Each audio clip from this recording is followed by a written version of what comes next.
welcome to Manic Movies, a series where we talk about the madness of movies. I'm Ryanimaniac, and welcome back to The Road to the Endgame, where we're taking a look at all the films of the Marvel Cinematic Universe leading up to the events of Avengers Endgame. And this week we'll be taking a look at Avengers Age of Ultron from 2015. So the story of the film starts off with, the Avengers discovering Loki's scepter is in this secret Hydra base, and they're all invading it, trying to get it back so that they can properly dispose of it, so Thor can take it back to Asgard so it'll be safely guarded and such. But during their mission to receive the scepter, Tony receives a vision of sorts that all the Avengers are going to die by some horrible event, and the Earth is going to be invaded by the Chitauri all over again.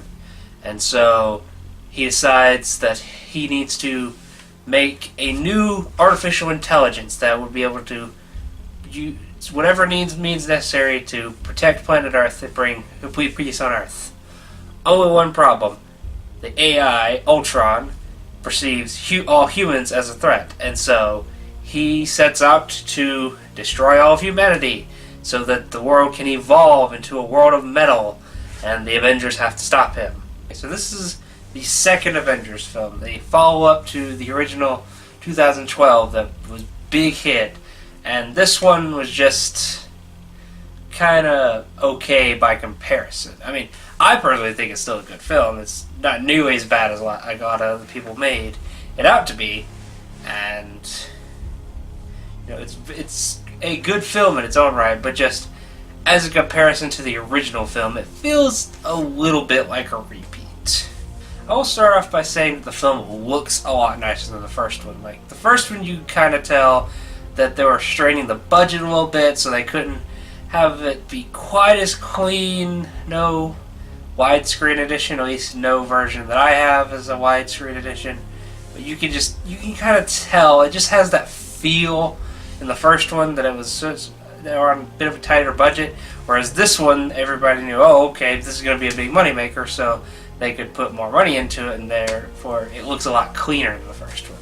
Because the first one, kind of resembles the shooting style of, like, Agents of S.H.I.E.L.D., if that makes any sense. You can sort of, there's just a certain look to the camera and all, but in this one's a lot cleaner. But, and the effects are a lot nicer, and action's a lot nicer, and there's a lot of general things about this that are a big improvement of the first one. It's just that the story of guy wants to take over the world or enslave the world, destroy humanity, that sort of thing, with this big plot involving a giant CGI army, is kind of reminiscent of the first one. The villain was okay. I remember a lot of people saying he was just such a letdown. That it was Ultron, one of the big Avengers baddies, and they just butchered him. I don't personally think they butchered him. I don't want to say he was an accurate representation, but I don't know. I felt like he was just kind of his own thing. He had this sort of snarky personality. Tony Stark meets an AI. Tony Stark meets a Terminator, essentially. He had this sort of snarky personality while also being like, okay, you don't know what's best for you, I'm gonna help you. You're all horrible humans, Avengers, because you constantly bring out evil in the world, so you have to be destroyed in order for there to be peace.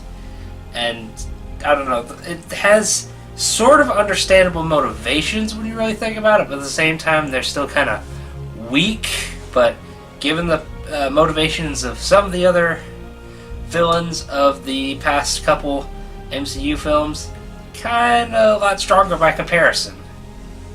But I don't know, he's not nearly as bad as people make him out to be. I will say his design is fairly interesting, except for the face. It's kind of a little weird, but it does look better when he gets his second alteration later in the movie. Overall, I think he was a pretty decent villain.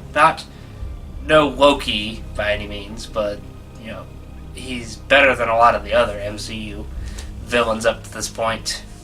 And also, we're back to the whole Avengers constantly fighting and disputing with each other. Like, I understand how that would be in the first film, where they're just meeting, and they don't really know if they can trust one another, that sort of thing.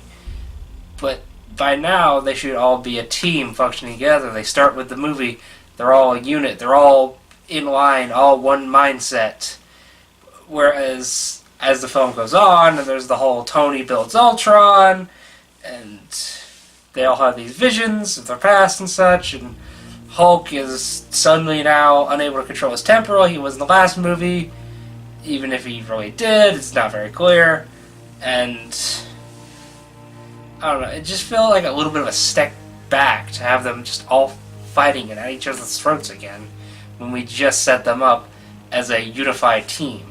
Everyone gives pretty good performances. Chris Evans, Robert Downey Jr., all of them give really good performances again.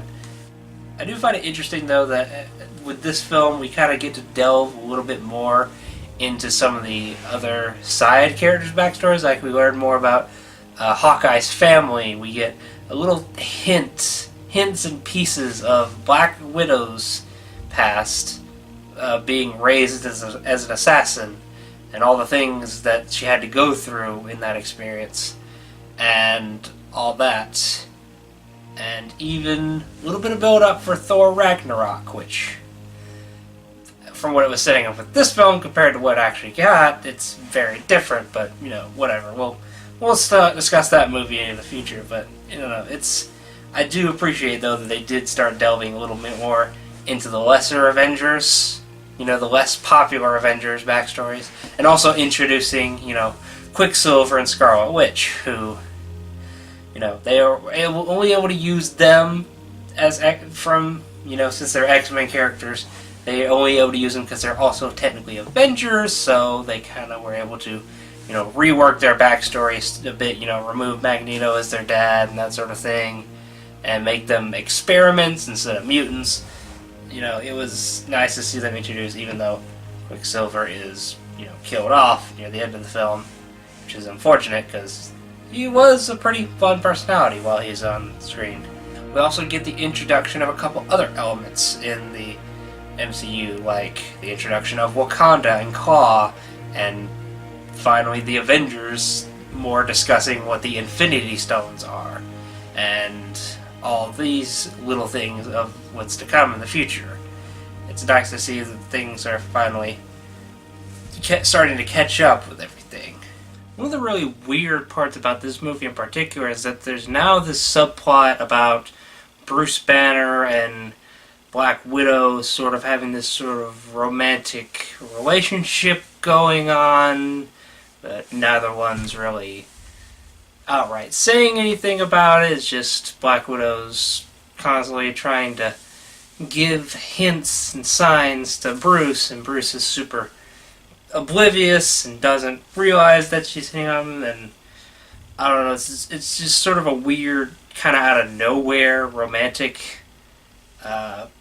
subplot going on now, when it wasn't really played up in the first Avengers, and even in Infinity War it's kind of only sort of referenced, really. So I don't know, maybe they intend to do more with this with Avengers Endgame, but I don't know, it was just sort of a weird, out of nowhere subplot for this film. I also do like that we're, again, getting to see more of Tony's improvements on his tech, how he's advancing his technology, because now he's got a whole suit that he could pop out of and, turn into Sentry mode, so he can fight on its own.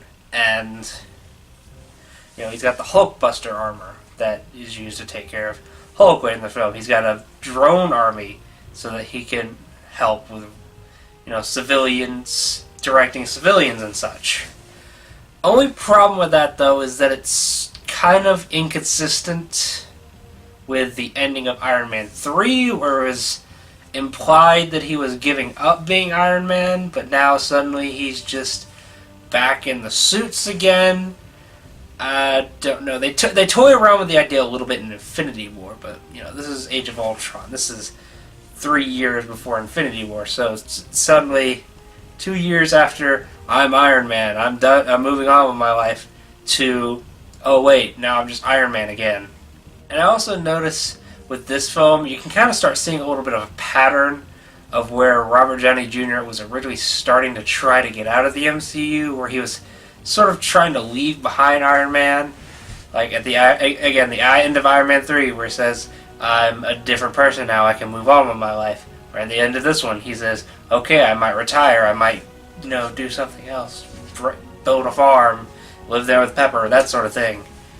You could sort of start to catch on things where he was trying to get out of it, where they just kept pulling him back in. He's like, no, we can't let you go now, you're making us money, you gotta stay, Robert Downey. Stan Lee's cameo in this is that he's a World War II veteran at the party the Avengers throw when they finally rid the world of the Chitauri and the Hydra agents, and Thor, he's with a group of people that want to get some of Thor's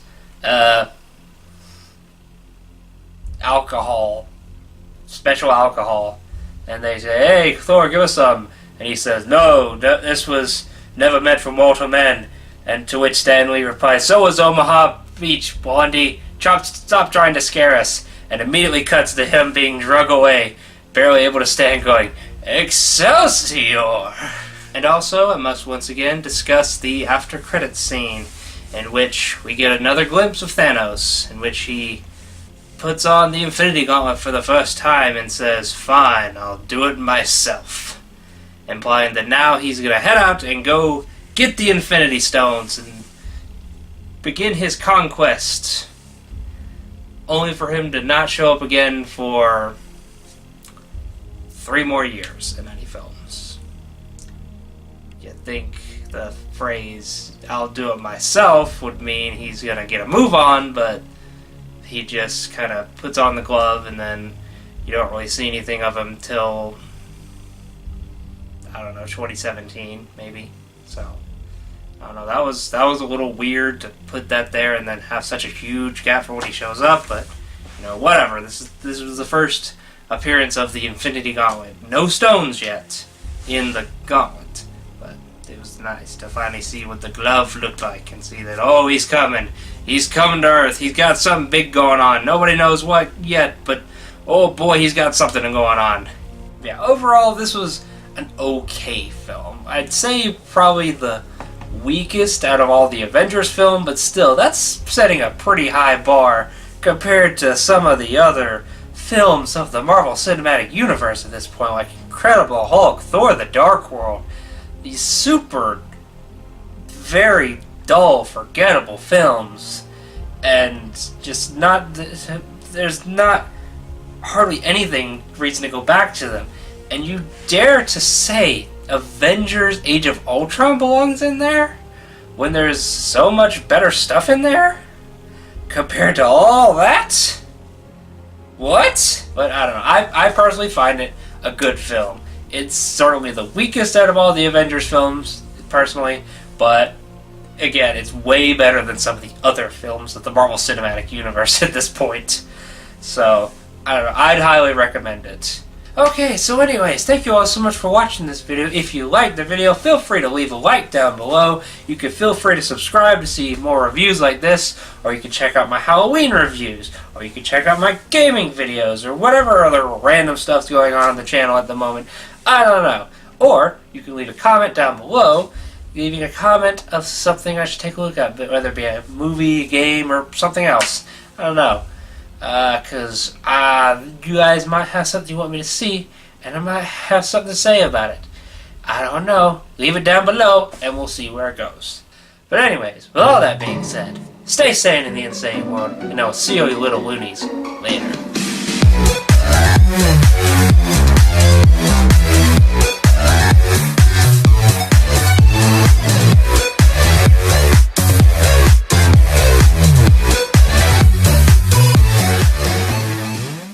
Oh, by the way, language!